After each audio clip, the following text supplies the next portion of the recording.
For those of you who don't know me, I'm Eric Weiss. I'm chair of the school department. I'll stay out of the way of that. A few days ago, Mr. Rose contacted me by email and said, so what do you think? What are your fixed costs? What are the schools looking at? And I said, well, we haven't started yet. We've heard the same news that everybody else has. Well, here's what we've heard.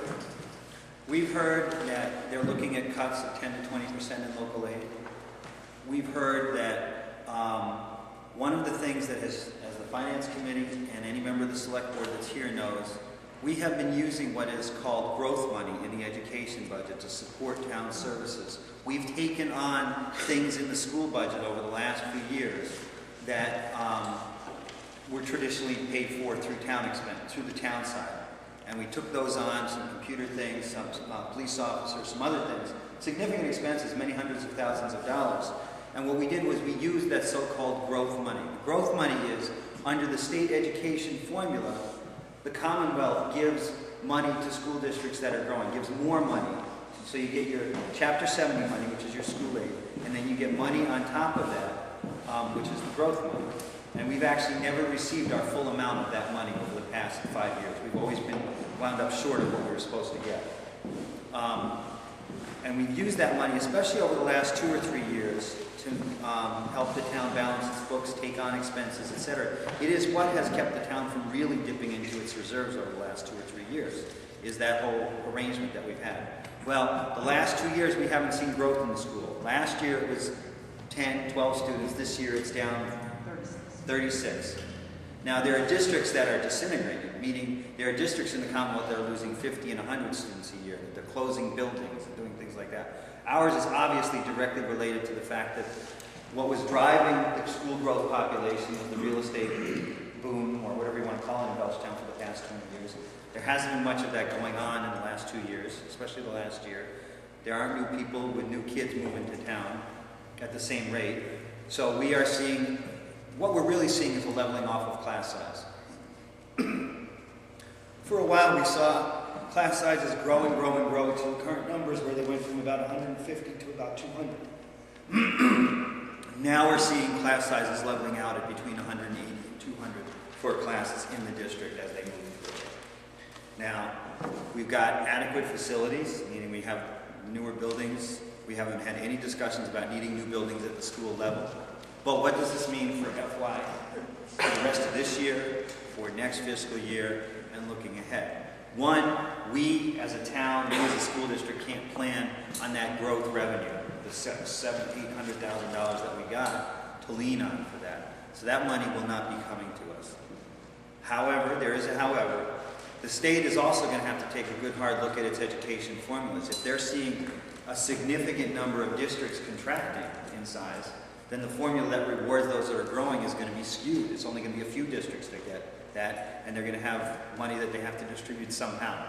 Now, that's not to say they're going to do it this year or anything like that, but the state's going to have to look at that. So we're going to see less of that. We're also, from what we hear, going to see the same or less in Chapter 78. And that is the money that comes directly to the schools from the state budget to the school budget. So if we see less there, etc., we're going to see less in the school budget. If we do nothing to the school budget, and we just provide the exact same services next year that we're doing this year, it's a growth of $618,000. That's with growth in energy costs. How much? $618,000. That's a growth in energy costs, salaries,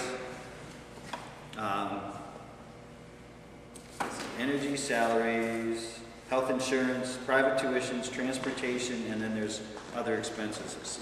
The school budget right now is $24,256,291.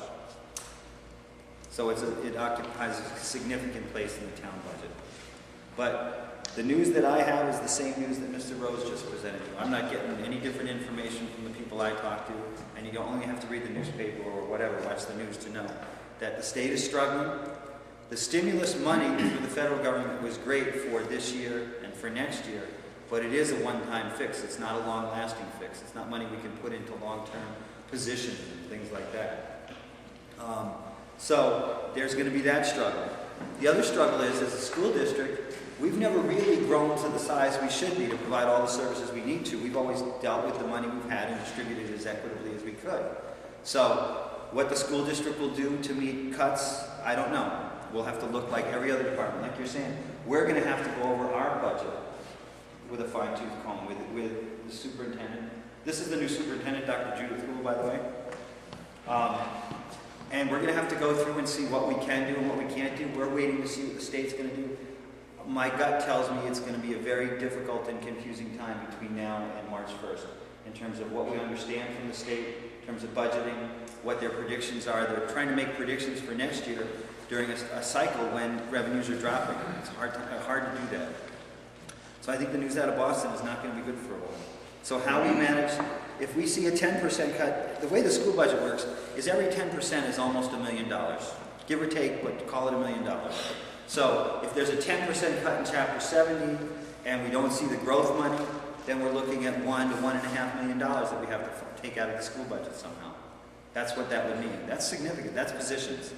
We're already, if we're talking those kinds of dollars, we're talking positions. We're not just talking not buying pencils or using last year's textbooks or things like that. So we have not conferred yet with the finance committee directly as we've done in past years. That usually occurs later in the budget cycle. We have not had any kind of joint meetings with the select board and finance committee. You're hearing all of this at the same time they are, but we are not, as a school committee, ignoring the reality of where the budget's going this year. I don't think I have anything more specific than that to add, but I'll take questions. Any questions for Eric? One for Eric. We always have a lively debate over school spending. Yeah. Memory serves me right, that has been shrinking no matter how we look at it. Yeah. Every year. Can you just talk a little bit about that? Well, the way the state formula works, for those of you that don't know, there's an obligation for the state, the town, to spend a certain amount on the schools based on the number of students and services it offers, no matter what. And that's what Paul is referring to. We don't have a read on what next year's number is going to be. What they did last year was they actually upped what the town was going to contribute to the schools, and we used the growth money to cover that. So without the growth money there, I don't know how that's going to work in this year's formula. But if the state is pulling back from its obligations, because it doesn't have the money, and they say, look, you got to spend this much, and it's way more than we're planning, then I don't know how we're going to grapple with that. But I can guarantee everybody in this room this: we're actually in an okay position compared to some towns, at least to this point. And there are towns and cities that are going to be in a much deeper hole than us as they go through this process. But there is a minimum out there. If it doesn't come from another source, we have to meet. There is a minimum we have to meet. And the state formula is all-inclusive. It includes all of the things that we talked about. When we get the Chapter 70 money, it includes salaries, energy raises, health insurance, private tuitions, things like that. So their formula, where they calculate what Belchertown is going to get, is based on last year's numbers and the growth. Last year's numbers plus growth in its simplest form. And so therefore, however they calculate that based on the amount of money they think is available is going to be where the numbers end up. And I haven't heard anything beyond exactly what Steve has. I've talked to people as well in the State House, and they say the same thing, that they've never seen a year like this one, where they're going in with such, a gloomy feeling about where the state budget's going to be and how much support it could provide at the local level. Are there any other questions for me for the school side? And I hate talking like this. I would like to talk about growth and adding new programs to the schools, but that's not going to happen this year.